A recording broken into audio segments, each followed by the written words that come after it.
오늘은 마가와 디모데에 대해서 말씀을 같이 나누겠습니다. 제천 화재 사건의 혼란이 채 잊혀지기도 전에 36일 만에 밀양 세종병원에 화재가 일어나서 오늘 한 명이 더 돌아가셔서 38명이 희생을 당했습니다. 의사 한 분, 간호사 한 분, 간호조무사 한 분, 3명을 제외하고 나머지 희생자 가운데 30명이 70대 이상의 분들이 희생을 당하셨습니다. 공화성 교수께서는 불이 나면 불로 희생을 당하는 사람보다 연기에 질식해서 숨지는 사람이 60% 이상이라고 그랬습니다. 유독가스는 마시면 10초 내지 15초면 의식을 잃어버립니다. 그리고 3분이 지나면 그 유독가스 속에서 살아남을 사람이 아무도 없다고 했습니다. 스프링클러를 장착하는 것도 중요하지만 무엇보다 제연시설, 배연시설이 갖추어져야만 이 화재로 인한 희생을 줄일 수 있다고 했습니다. 지난 10년 동안에 한국은 똑같은 이 억울한 대형 화재 사건이 일어나고 그로 인해서 많은 사람들이 희생을 당해야만 했었습니다. 사도행전에도 똑같은 일들이 계속 반복해서 일어납니다. 하나님의 복음이 증거되는 곳마다 핍박이 일어나고 박해와 투옥 사건이 일어났어요. 그리고 율법주의자들로 인해서 교회에 큰 다툼이 일어났습니다. 이제 좀 조용해지나 했더니 이번에는 바울과 바나바가 다툽니다. 바울과 바나바의 다툼이 어떻게 일어나고 또 어떻게 하나님 나라의 확장으로 방향이 진행됐는지를 우리가 살펴보려고 합니다. 마침내 그리스도인이 되는 데는 유대인이나 이방인이나 다 주 예수 그리스도를 믿음으로 그리스도인이 된다는 것에 일치하고 예루살렘 공회에서 선언을 했습니다. 이제 이방인들이 그리스도인이 되는데 율법이나 할례를 강요하지 말고 유대인들의 문화, 유대인들의 오랜 전통을 지키는 4가지 규정만 지키면 된다는 최종 선언이 내려졌어요. 그리고 예루살렘 선언을 편지로 작성을 해서 바울과 바나바, 유다와 실라를 통해서 이방 교회에 전달하게 했습니다. 그래서 바울과 바나바, 유다와 실라가 예루살렘에서 안디옥 교회에 와서 안디옥에서 그 예루살렘 선언 보고서와 편지를 읽었습니다. 그 예루살렘에서 보낸 선언 편지를 읽고 안디옥 교회 사람들은 31절에 보시면 그 위로의 말로 크게 기뻐했습니다. 그리고 유다와 실라는 선지자였습니다. 그들은 하나님 말씀을 가리키는 데 탁월한 사람들이었어요. 그들이 안디옥 교회에 와서 32절에 여러 말로 형제들을 권면하고 믿음을 견고케 하고 그들은 다시 예루살렘으로 돌아갔습니다. 바울과 바나바는 어떻게 했나요? 35절에 그들은 안디옥에 남아서 여러 사람과 더불어 하나님 말씀을 전파하고 가르쳐서 안디옥을 완전히 복음화했습니다.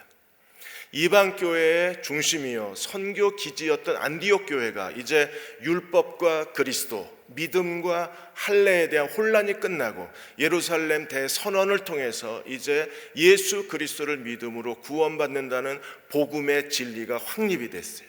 그리고 안디옥이 복음화됐습니다. 그 이후에 바울은 안디옥 교회를 복음화시킨 이후에 자기가 1차 전도 여행 때 바나바와 함께 갔던 그 이방인 여러 교회들을 다니면서 그들을 다시 견고케 하자고 바나바에게 제안을 합니다. 예루살렘 교회, 예루살렘 회의의 선언문을 가지고 이제는 할례를 받을 필요가 없고 구원받기 위해서 모세의 율법을 지킬 필요가 없어요. 이제 율법 시대는 끝났습니다. 그리스도를 믿음으로 누구든지 구원받습니다. 이 예루살렘 선언문을 들고 바울은 1차 전도 여행 때에 복음을 전하고 교회를 세웠던 지역을 다시 방문하고 제안을 합니다. 그때 바나바가 35절에 보시면 마가라 하는 요한도 데리고 가자고 제안을 해요. 마가 요한은 1차 전도 여행 때 구브로를 떠나서 밤빌리아에 도착했을 때 그는 포기하고 다시 예루살렘으로 돌아간 실패한 제자입니다. 바나바는 마가 요한이 자기 조카였기 때문에 한 번 더 기회를 주고 싶었습니다. 그래서 마가 요한을 데리고 가자고 하지만 그러나 바울은요 아주 차디차게 거절합니다. 38절에 바울은 밤빌리아에서 자기들을 떠나 함께 일하러 가지 아니하는 자를 데려가는 것은 옳지 않다. 아주 냉정하게 거절합니다. 바울이 이 문제 때문에 바나바하고 심각하게 싸워요. 39절에 서로 심히 다투어 피차 갈라지니, 마가 요한의 문제 때문에, 무능하고 실패한 마가 요한 제자 하나 때문에 바울과 바나바가 다투고 갈라졌습니다. 1차 전도 여행이 어떻게 시작이 됐나요? 안디옥 교회가 금식할 때 성령께서 바나바와 바울을 따로 불러 세우라, 성령이 바나바와 바울을 세우시고 성령이 그들을 보내신 사람들입니다. 그런데 마가 요한의 문제 때문에 성령이 보내신 두 사람, 1차 전도 여행의 주동자였던 두 사람이 갈라져 버립니다. 하나님 나라에 이런 손실이 없어요. 성령이 시키신 일을 사람이 망가뜨려 버린 겁니다. 그런데도 하나님 나라는 결코 손해를 보지 않습니다. 칼빈이 뭐라 그랬습니까? 하나님은 이 바나바와 바울의 우울한 불화, 우울한 다툼을 통해서 하나님은 새로운 사람을 찾아내셨다 그랬어요. 어떻게 찾아내셨나요? 바나바는 마가 요한을 데리고 구브로로 가고, 그리고 40절에 바울은 실라를 택하여 형제들에게 주의 은혜 부탁함을 받고 가고자 했던 수리아 길리기아로 다니며 교회를 견고케 했어요. 그래서 바울은 실라라는 새로운 제자, 새로운 하나님의 일꾼을 선택하고 그와 함께 2차 전도 여행을 시작하게 됩니다. 신학자 벵겔도 이렇게 말했습니다. 한 팀에서 이 다툼으로 인하여 이제 두 팀이 생겨났다 그랬어요. 바나바가 마가 요한과 더불어 한 팀을 이루고, 그리고 바울은 실라와 더불어 또 다른 팀을 이루고 새로운 일꾼들이 등장하기를 시작하는 거예요. 우리가 살다 보면 억울한 일도 많고 부끄러운 일도 많고 삶에 손실이 일어난 일도 많습니다. 이런 일이 왜 내게 일어나야 하는가? 끊임없이 다투고 불화하고 그리고 불행한 일들이 일어납니다. 우리가 그런 일들을 통해서 하나님은 언제나 우리에게 새로운 기회를 주시는 분이심을 알고 그 모든 것을 견뎌내야만 합니다. 빅토르 위고는 이렇게 말했습니다. 살다 보면 결핍이 일어나고 그리고 문제가 일어날 수 있다. 그러나 이 결핍과 문제야말로 그리스도인이 두 팔 벌려 환영해야 된다. 왜냐하면 거기서 하나님이 새로운 기회를 주시기 때문에. 램프가 발명이 된 것은 어두움이 있었기 때문이고, 나침판이 발명을 한 것은 바닷가에 짙은 안개 때문이라고 그랬습니다. 사람들이 신대륙을 탐험하게 된 것은 부와 명예를 얻을 뿐 아니라 배고픔을 해결하기 위해서라고 했습니다. 그리고 삶에 의기소침해하고 자기의 가치를 느끼지 못한 사람들이 자신의 일에 진정한 가치를 얻기 위해서 부단한 노력을 함으로 남들이 이룩하지 못한 걸 이룩해낸다 그랬습니다. 어려움이 있는 것은 우리에게 실망스러운 일입니다. 바울과 바나바가 다퉜다는 건 우리들의 마음을 낙심시킵니다. 그러나 그러한 어려운 환경 가운데서도 하나님은 새로운 기회를 우리에게 허락해 주고 계셨습니다. 바울은 실라를 선택했을 뿐 아니라 오늘 16장 1절에서 5절까지 디모데라는 새로운 일꾼도 찾아냅니다. 디모데는 어떤 사람이었나요? 16장 1절에 보시면 바울이 더베와 루스드라, 바울이 루스드라에서 돌에 맞아 죽을 뻔했잖아요. 그런데도 거기서 복음을 전했었습니다. 그 루스드라에 디모데라고 하는 제자가 있었어요. 이 디모데는 어머니가 유대 여자요, 아버지는 헬라 사람입니다. 디모데는 이미 바울이 디모데를 제자로 만든 게 아니라 이미 제자가 되어져 있었어요. 바울이 루스드라에 방문한 게 벌써 5년 전 일입니다. 5년 전에 가서 복음을 전했을 때 그때 회심했던 디모데가 이미 그리스도의 제자가 돼 있었어요. 그리고 2절에 보시면 디모데는 어떤 사람이었나요? 루스드라와 이고니온에 있는 형제들에게 칭찬받는 사람입니다. 그 지역에서 아주 탁월한 주님의 제자였어요. 바울이 이런 사람을 놓칠 리가 없습니다. 바울은 완전히 엘리트주의입니다. 최고의 헌신자들로 팀을 꾸려서 하나님 나라를 섬기려고 하는 아주 공격적인 복음 전도자가 바울입니다. 그래서 바울은 가장 뛰어난 사람들을 좋아하고 그들과 함께 하나님을 섬기는 것을 맨 그 목표를 세우고 그들과 함께 하나님 나라를 섬기는 것을 삶의 우선순위로 삼았었어요. 우리가 사는 세상은요, 우수한 인재들을 요구하고 능력 있는 사람을 요구합니다. 어느 개그맨이 말한 것처럼 1등만 기억하는 세상입니다. 원동현 박사님이 5차원 학습법을 개발하게 된 이유가 어느 고등학교에 가니까 명문대에 들어간 아이들 명단이 플래카드에 적혀 있더래요. 그 순간에 원동현 박사가 아니 대학 못 들어간 애는 어떡하나, 성적이 나쁜 애들은 어떡하나 걱정이 되더랍니다. 그래서 성적이 나쁜 그 다른 사람과 경쟁해서 뒤처진 아이들을 위해서 뭔가 그들에게도 기회를 주어야 되겠다고 생각해서 만들어낸 게 5차원 학습법이었어요. 바울은 유다와 실라 두 사람 중에 뛰어난 실라를 택했습니다. 그리고 루스드라에서 그 지역의 사람들에게 인정받고 칭찬받고 있는 디모데를 선택을 했습니다. 그리고 이 디모데를 전도팀으로 데려가기 위해서 그는 어떤 행동까지 했습니까? 3절에 보시면 바울이 그를 데리고 떠나고자 할 때 그 지역에 있는 유대인들로 말미암아 그를 데리고 가서 할례까지 행합니다. 왜요? 그 아버지가 헬라 사람이라는 걸 지역 사람들이 다 아는 거예요. 바울이 이럴 수 있나요? 불과 몇 달 전만 해도 할례 문제 때문에 교회가 곤두박질 쳤는데, 그 거대한 혼란과 소용돌이와 다툼에 빠졌었는데, 이제 그 문제가 해결이 되니까 이제 바울이 디모데에게 할례를 행하고 있습니다. 이것 때문에 바울이 위선자라고 사람들이 말하고 이중인격자라고 말합니다. 그럼 바울은 이중인격자 아닙니다. 할례 문제 때문에 소용돌이가 일어났을 때 바울은요, 아주 강하게 그들의 할례와 믿음의 관계에 대해서 예수 그리스도를 믿는 믿음을 주장했어요. 이제는 율법 시대가 끝나고 그리스도가 율법의 완성이 되셨다는 걸 선언을 했습니다. 그런데 왜 이제는 할례를 줍니까? 마틴 루터가 말한 것처럼 복음의 진리에 대해서는 바울은 강했습니다. 그리고 이제는요, 그리스도인 이방인이 구원받는데 율법과 할례가 필요하지 않다는 게 이제 신학적으로 판정이 끝났어요. 이제 하나님의 복음의 진리가 이제 선언이 됐습니다. 이제는 할례로 구원받는 게 아니라는 사실이 밝혀졌습니다. 그러므로 바울은 이제 디모데와 함께 복음을 전하는데, 유대인에게 복음을 전하고 이방인에게 복음을 전하는데 혹시나 유대인들에게 걸림돌이 될까봐 미리 장애물을 제거하기 위해서 어머니가 유대 여자이기 때문에 디모데에게 할례를 행하는 거예요.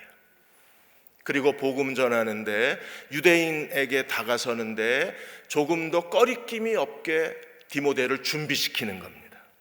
그 결과로 인하여 어떤 일이 일어났나요? 4절에 여러 성으로 다녀갈 때 예루살렘에 있는 사도와 장로들의 작정한 규례, 예루살렘 선언문, 이방인이나 유대인이나 다 예수 그리스도를 믿음으로 구원받는다는 이 선언문, 그리고 율법의 조항 가운데에 음행과 목매어 죽인 것과 우상의 제물과 그리고 피, 이런 문화적 규례를 지키면 가하다고 하는 이 편지를 들고 그 여러 성으로 가서 복음을 그들에게 이 규례를 주어 지키게 했을 때 어떤 일이 벌어졌나요? 5절에 여러 교회가 믿음이 더 굳건해지고 숫자가 더 늘어나더라. 믿음은 더 견고해지고 숫자는 더 늘어나기를 시작을 했습니다. 바울은 이렇게 해서 실라와 디모데를 데리고 첫 번째 전도 여행의 가장 우수한 그리스도의 종들로 전도팀을 완성을 해냈습니다. 새로운 일꾼들이 등장을 했습니다. 이 새로운 일꾼들은 누가 만들어낸 사람입니까?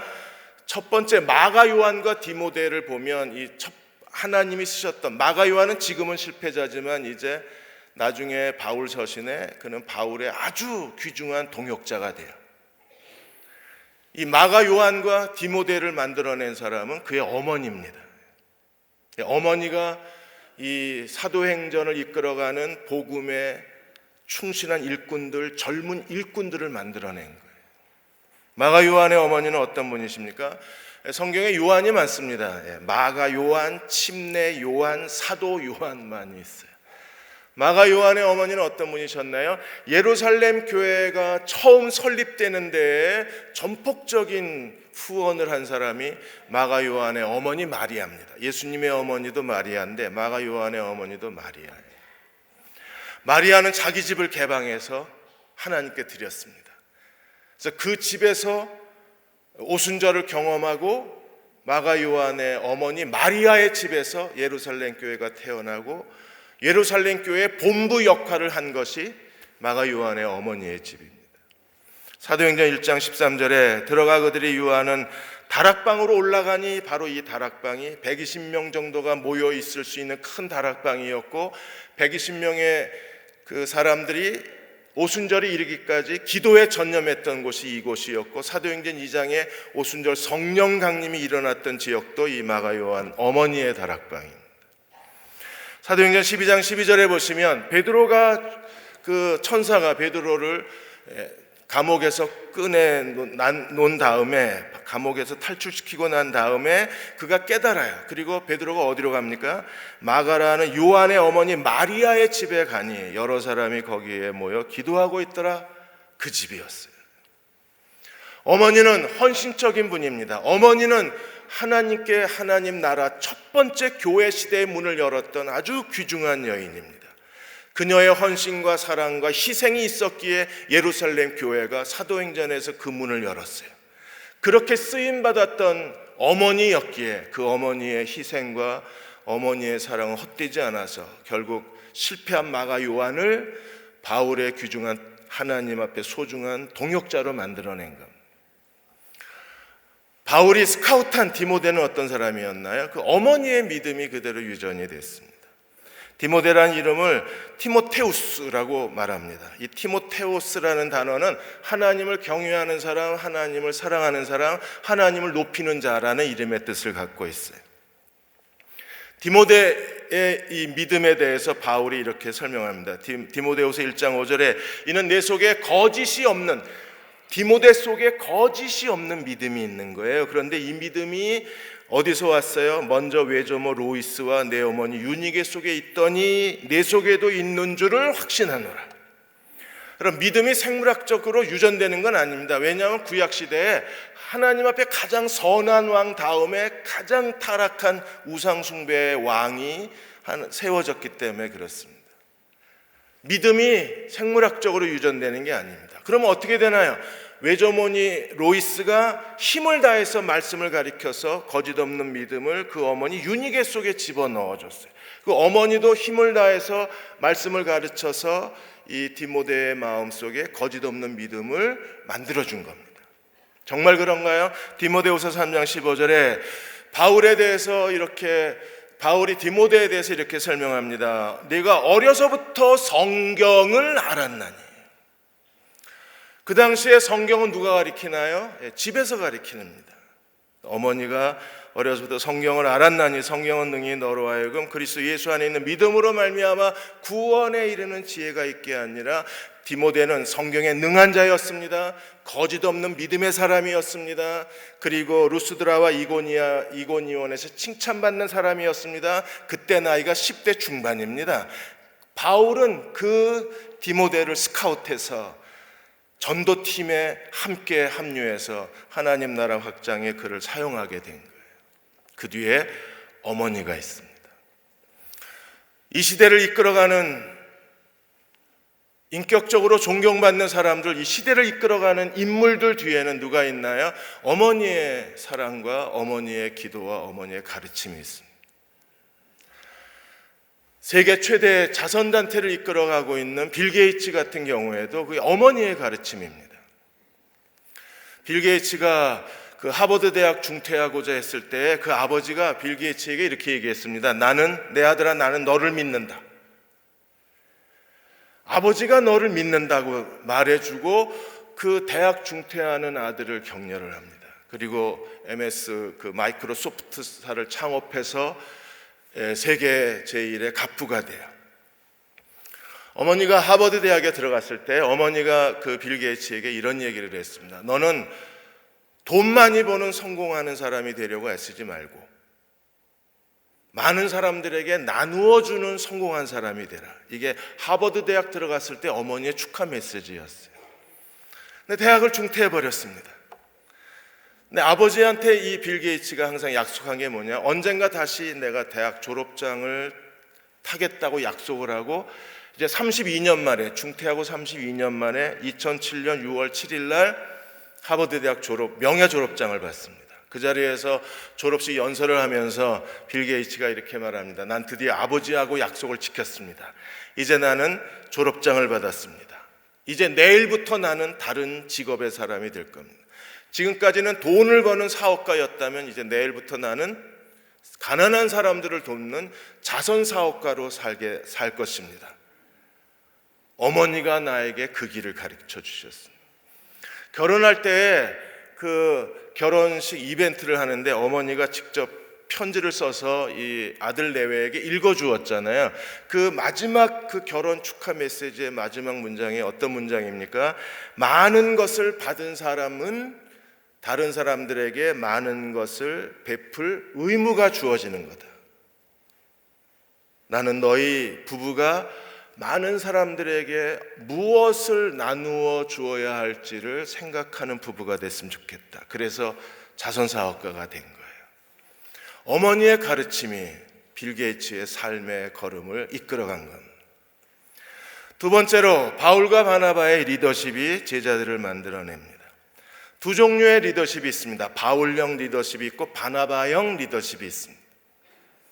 피터 와그너는 랄프 윈터 박사가 하나님의 선교를 모달리티, 소달리티의 두 개의 조직을 가지고 설명을 했어요. 모달리티는 교회고 소달리티는 선교단체입니다.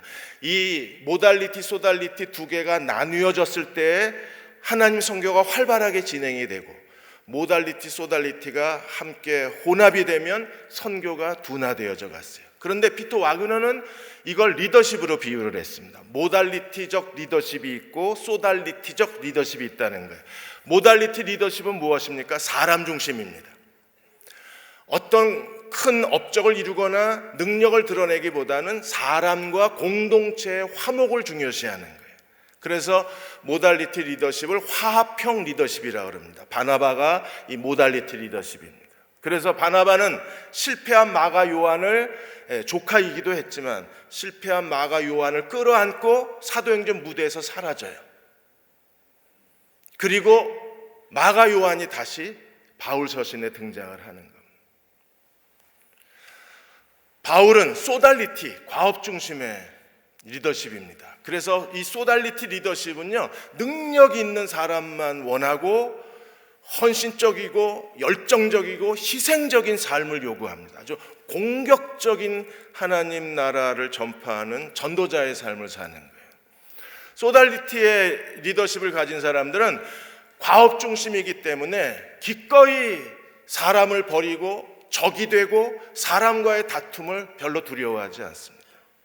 오늘 바울도 보십시오. 마가 요한을 버릴 수는 없습니다. 왜냐하면 마가 요한의 어머니 때문에 예루살렘 교회가 시작이 됐어요.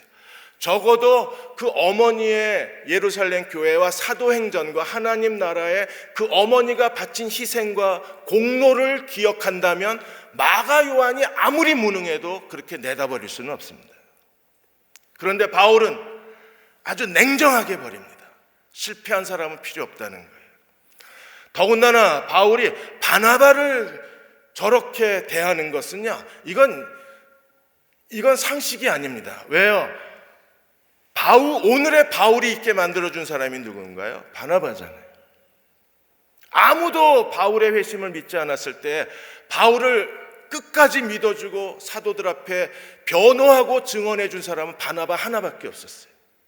안디옥에 데려가서 사역의 기회를 주고 그로 인해서 바울이 가르치는 자의 명성을 얻게 하고, 그리고 안디옥 교회에서 성령께서 바울과 바나를 파송하도록 바울 곁에서 바울을 도와준 조력자는 바나바입니다. 마가 요한의 문제 때문에 자기 인생의 문을 열어주고 하나님 앞에 쓰임받도록 만들어준 바나바를 저렇게 내다버리는 것은 그럼 바울이 어떤 사람인가를 우리에게 보여주는 거예요. 그는 사람을 버리는 걸 조금도 두려워하지 않는 거예요. 소달리티, 바울의 리더십을 우리가 좀 더 보겠습니다. 그는 정말 우수한 사람을 세우는 데 뛰어난 능력을 가진 게 바울입니다. 바울이 제일 먼저 세운 사람이 실라입니다.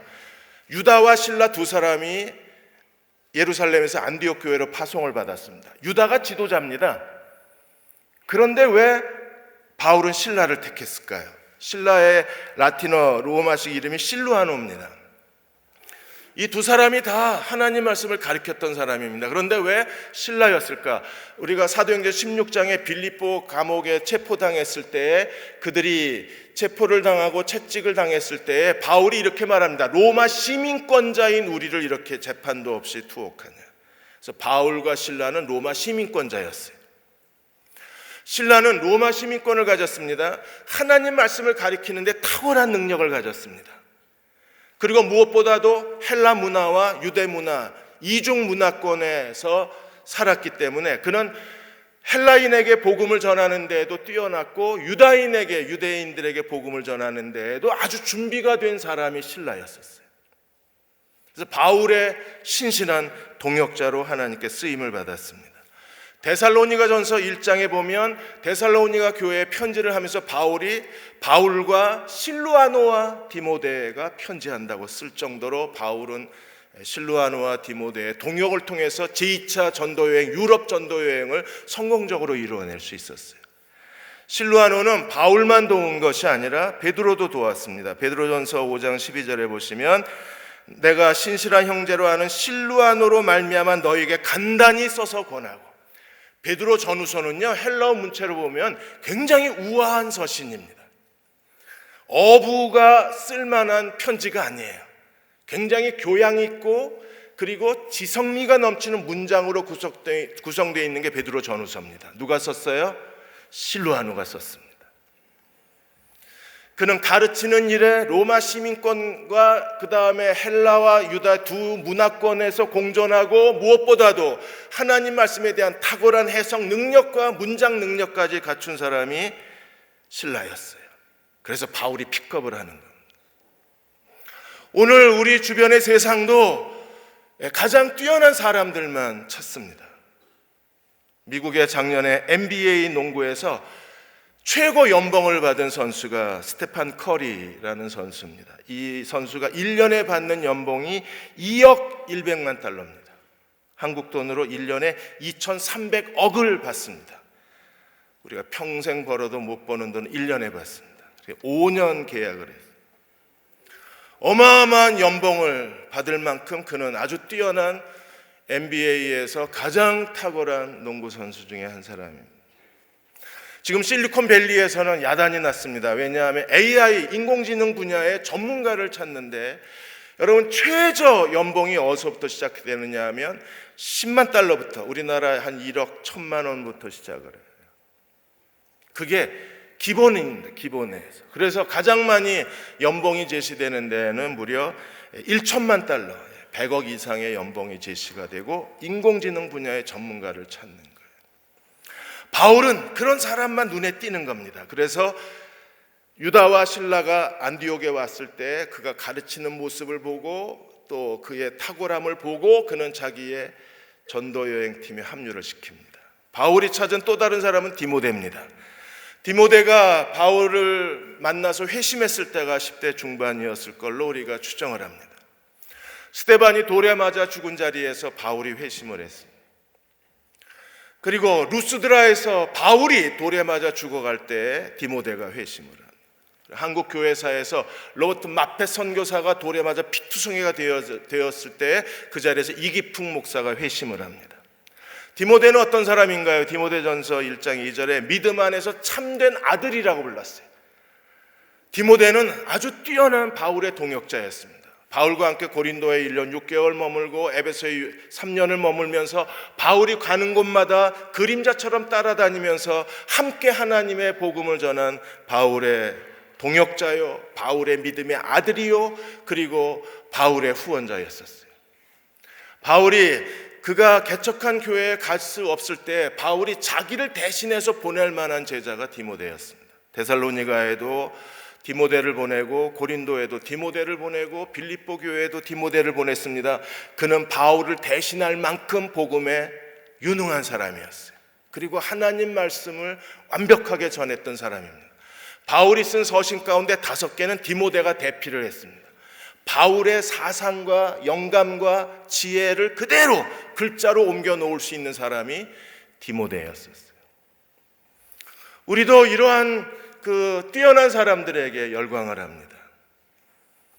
지난 몇 주 동안에 우리는 한국 테니스의 정연 선수 때문에 정말 즐거운 시간을 가졌습니다. 2세트에서 안타깝게 부상으로 인해서 기권해서 좀 아쉬웠지만 김연아, 박태환, 정연 국민들을 흥분시켰습니다. 무엇보다도 2030 그 젊은이들에게 가장 큰 희망을 던져준 사람이 정연 선수입니다. 낙심하고 내일이 보이지 않는 절망 가운데 있는 청년들에게 정연 선수는 자기 실력으로, 우연이 아니라 행운이 아니라 자기 실력으로 4강까지 올라선 거에 대해서 많은 젊은 사람들이 박수를 치는 거예요. 여러분 아시는 것처럼 약시와 근시가 심해서 의사가 초록색을 많이 보는 게 좋다는 말에 프로 테니스 선수였던 아버지가 테니스장을 찾아내고 그래서 라켓을 쥐어진 게 정연 선수의 운명을 바꾼 겁니다. 그 집안이 테니스에 피가 흐르는 집안이잖아요. 아버지는 테니스 코치고 형도 프로 테니스 선수고 그리고 정연 선수까지 이제 한국의 테니스 스타가 된 겁니다. 그 기회를 놓치지 않고 정연 선수는 정말 실력으로 22살 나이로 모든 젊은이들을 열광시켰습니다. 그러나 그 뒤에 누가 있었어요?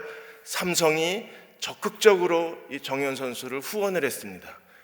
근데 지금 삼성 입장에서 이걸 대대적으로 홍보를 못해서 그렇지 정말 마음을 다해서 이 정연 선수를 도와준 손길이 삼성이었었어요. 사람을 알아보고 사람을 키워낸 겁니다. 이게 바울의 리더십입니다. 바나바는 어떤 사람이었나요? 바나바는 모달리티 리더십. 그는 실패한 사람들을 다시 일으켜 세우는 사람입니다. 그래서 마가 요한을 실패한 제자, 무능한 제자에서 성경의 마가복음이 4복음서 중에서 원본입니다. 처음 시작한 복음서가 마가복음인데 마가복음의 성경 저자로 변화시킨 사람이 바나바였었어요.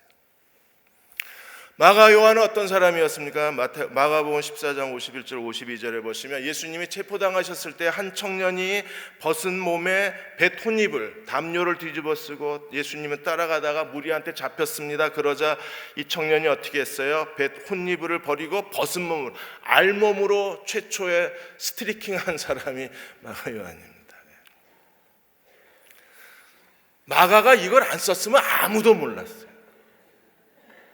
자기가 쓴 마가복음에다가 이걸 덜컥 집어넣은 겁니다. 자기가 과거에 그런 사람이었다는 걸 숨기지 않는 거예요. 사도행전 13장에서는 바울과 바나바가 격렬하게 다툰 이유가 어디 있어요? 밤빌리아에서 버가에 이르니 요한은 그들에게서 떠나 예루살렘으로 돌아가고 모든 걸 포기하는 의지박약한 사람이었습니다. 모든 걸 쉽게 포기하는 그런 열정이 없는 젊은이였습니다. 어머니에 비해서 그 아들은 그리스도를 따라가고 그에게 헌신하는데 정말 유약한 젊은이였었어요. 그러나 바나바가 마가 요한을 끌어안고 무대에서 사라져버렸습니다. 이제 바나바 이름은 사도행전에 안 나와요. 근데 갑자기 어느 날 바울 서신에 마가 요한의 이름이 드러나기 시작합니다. 먼저 골로새 4장 10절에 바울이 이렇게 말합니다. 나와 함께 갇힌 아리스다고와 바나바의 생질 마가와 이 마가에 대해서는 너희가 명을 받았음에 바울이 특별히 명령을 내렸습니다. 어떤 명령이요? 그가 이르거든 영접하라. 정중한 예우를 다해서 마가를 그들이 하나님의 종으로 복음의 사역자로 교회가 예를 다해서 예를 갖추어서 환영할 것을 바울이 특별히 명령을 했어요. 이제는 복음의 사도로 하나님 말씀의 종으로 모든 교회에서 인정받는 사람이 된 겁니다. 디모데후서 4장 11절에 디모데후서는 바울의 눈물의 편지라고 합니다. 마지막 죽음을 앞두고 그가 쓴 편지입니다. 그 디모데후서 4장 11절에 누가만 나와 함께 있느니라 네가 올 때에 마가를 데리고 오라. 그가 나의 일에 유익하니라. 바울이 죽음을 앞두고 디모데후서 4장에서 두 사람을 찾아요. 한 사람은 디모데, 너는 속히 오라. 그리고 또 한 사람을 찾습니다. 마가를 데리고 오라. 그가 나의 일에 절대적으로 필요한 사람이다. 시원찮으면 갖다 버리고 이제 괜찮으면 바울은 말하는 겁니다. 모든 존중심을 다해서 그를 데려오라. 나의 일에 유익하니라. 마가는 바울에게만 충성을 다한 게 아니에요. 나중에 바울이 먼저 죽고 난 다음에 마가는 베드로까지 베드로의 동역자가 됩니다. 베드로전서 5장 13절에 택하심을 받은 바벨론에 있는 교회가 너에게 문안하고 내 아들 마가도 그러하니라. 어느 사이에 마가 요한은 베드로의 아들이 되어서 동역자가 되어서 베드로의 남은 사역에서 함께 동역을 하고 있었습니다. 사랑하는 여러분, 우리가 하나님 앞에 바울을 보내주시기를 기도해야 하고 바나바를 보내주시도록 기도해야 합니다.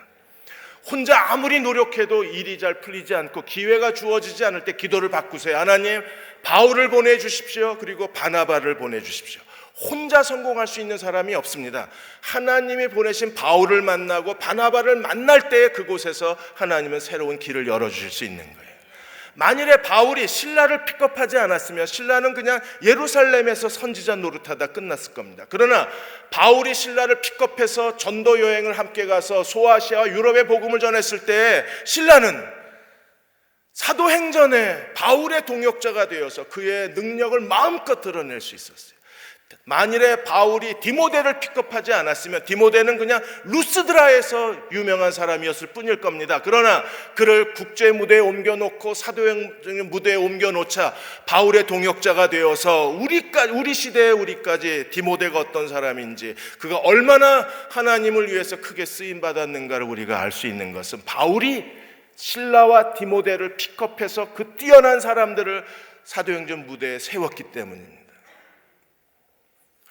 여러분의 아들, 딸들도 바울 같은 사람이 있어서 그가 기회를 열어주고 무대를 만들어 줄 필요가 있는 거예요. 여러분 자신을 위해서도 마찬가지예요. 사람들이 알아주지 않는다고 불평할 게 아니라 여러분 하나님이 내가 원하는 인생의 무대에 설 수 있도록 나를 데려가 줄 바울을 우리가 찾아야 돼요. 바나바도 마찬가지입니다.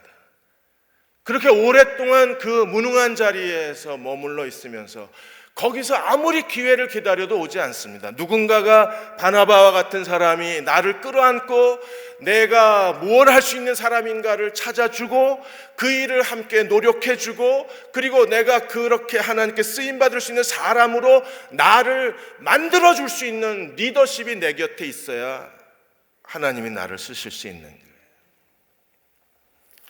미국의 마이클 조던이 활약했던 시카고 불스 농구 프로농구 팀에 미국인들이 크게 환호했던 선수 한 사람이 있는데 지미 버틀러라는 젊은이입니다. 키가 2m입니다.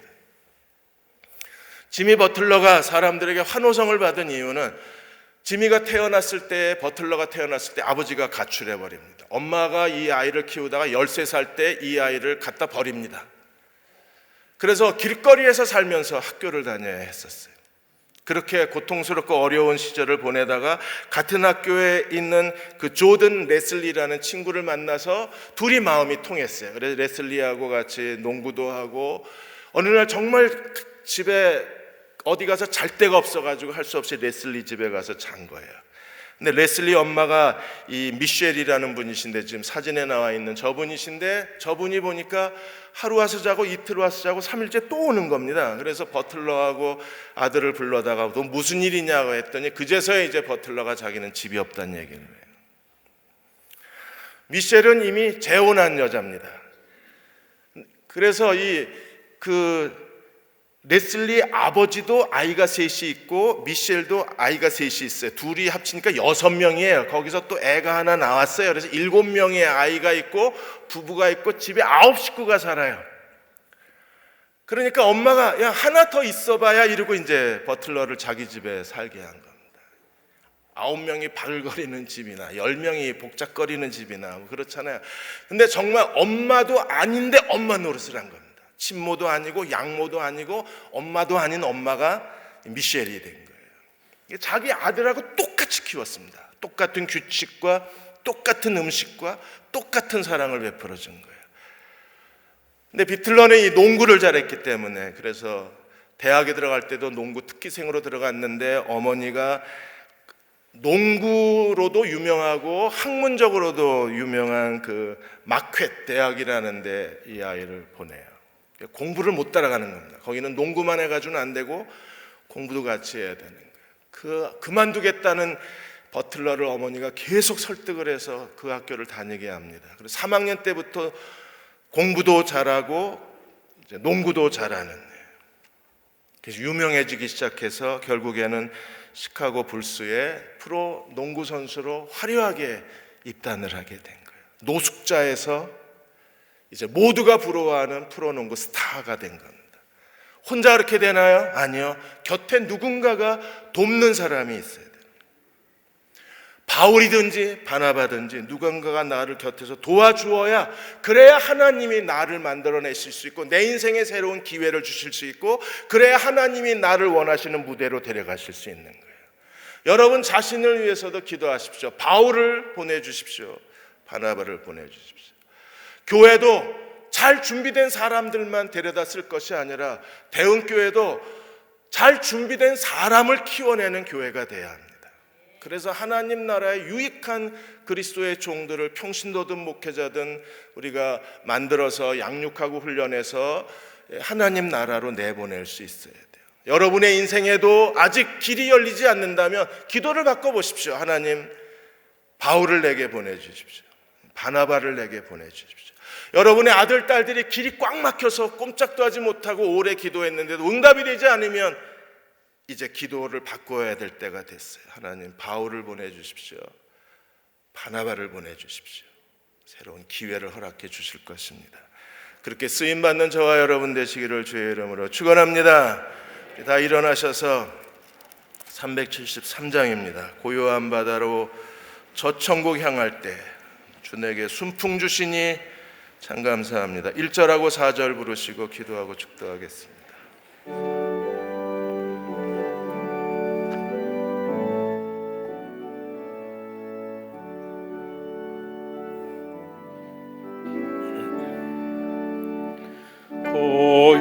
고요한 바다로 저 천국 향할 때 주 내게 순풍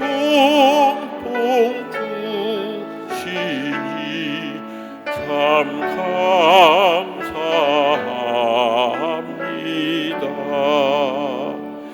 이 세상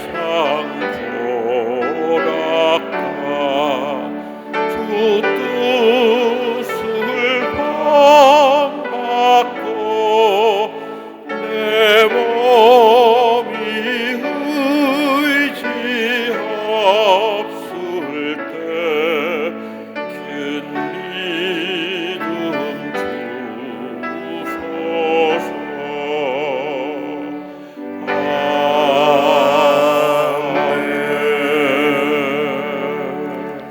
하나님의 일꾼은 저절로 만들어지는 것이 아니라 바울처럼 사람을 알아보고 기회를 줘야 하고, 바나바처럼 실패한 제자를 끌어안고 하나님 쓰실 만한 사람으로 만들어줘야만 합니다. 내 몸이 의지 없을 때 큰 믿음 주옵소서. 많은 20대 30대 젊은이들이 길이 보이지 않아서 답답해합니다. 하나님, 그들에게 길을 보여줄 수 있는 바울을 보내주시고 바나바를 만나게 하여 주옵소서. 대흥교회에서 예배드리는 많은 사람들에게 바나바가 되게 해주시고 바울이 되게 하여 주셔서 그들에게 새로운 기회를 주게 해 주시며 하나님의 뜻이 무엇인가를 발견하게 해 주시고 인생의 새로운 무대를 만들어주는 교회이게 하여 주옵소서. 하나님, 우리 가정에도 하나님의 인도하심이 필요합니다. 내 몸이 의지 없을 때 어떻게 해야 될지 잘 모르겠습니다. 어떤 길로 가야 할지 막막하기만 합니다. 아무리 기도해도 길이 보이지 않습니다. 하나님, 내게 하나님 길을 가르쳐 줄 수 있는 바울을 보내주시고 바나바를 보내어 주옵소서. 우리 아들 딸들을 위해서도 하나님 그렇게 역사하여 주옵소서. 우리 같이 함께 통성으로 기도하겠습니다. 아버지 하나님, 저희들에게 말씀하여 주시기 원합니다. 바울을 보내어 갈 길을 알게 하여 주시고 바나바를 보내서 우리의 행할 길을 지시하여 주옵소서. 사람을 보내어 종을 도와주시기 원합니다. 어떻게 하라고 주님 말씀해 주시기 원합니다.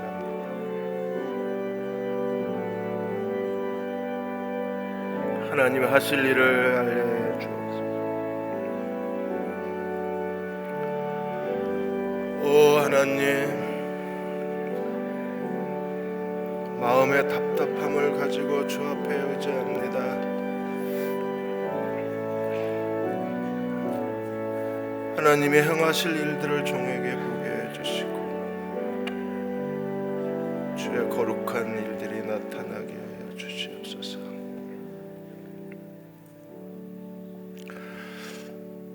아버지 하나님, 새로운 시대에 새로운 사람들이 필요합니다.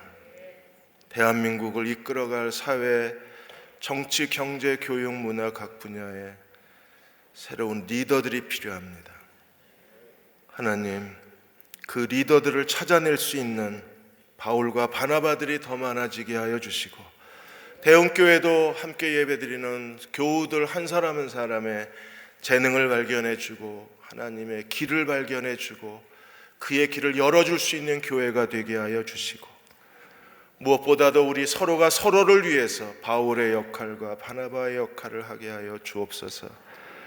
하나님, 저희 아들, 딸들, 이 시대의 젊은이들에게 교회가 그들의 바울이 되게 해주시고 그들의 바나바가 되게 하여 주셔서 한 사람 한 사람의 인생을 하나님 뜻의 자리에 잘 세우게 해주시고 그들을 하나님 원하시는 사람으로 만들어낼 수 있는 가정과 교회가 되게 해 주옵소서.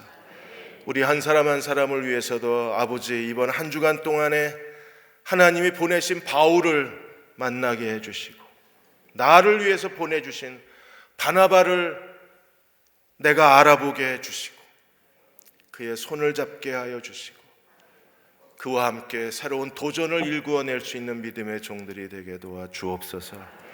지금 우리를 죄에서 구원하신 우리 주 예수 그리스도의 은혜와 하나님 아버지의 그 크신 사랑하심과 성령의 인도하시고 도우신 은혜가 1월의 마지막 주일 예배 드리고 돌아가는 모든 교우와 가정과 아들, 딸들과 이 민족과 이 땅의 모든 교회 위에 지금부터 영원히 함께 하시기를 간절히 축원하옵나이다.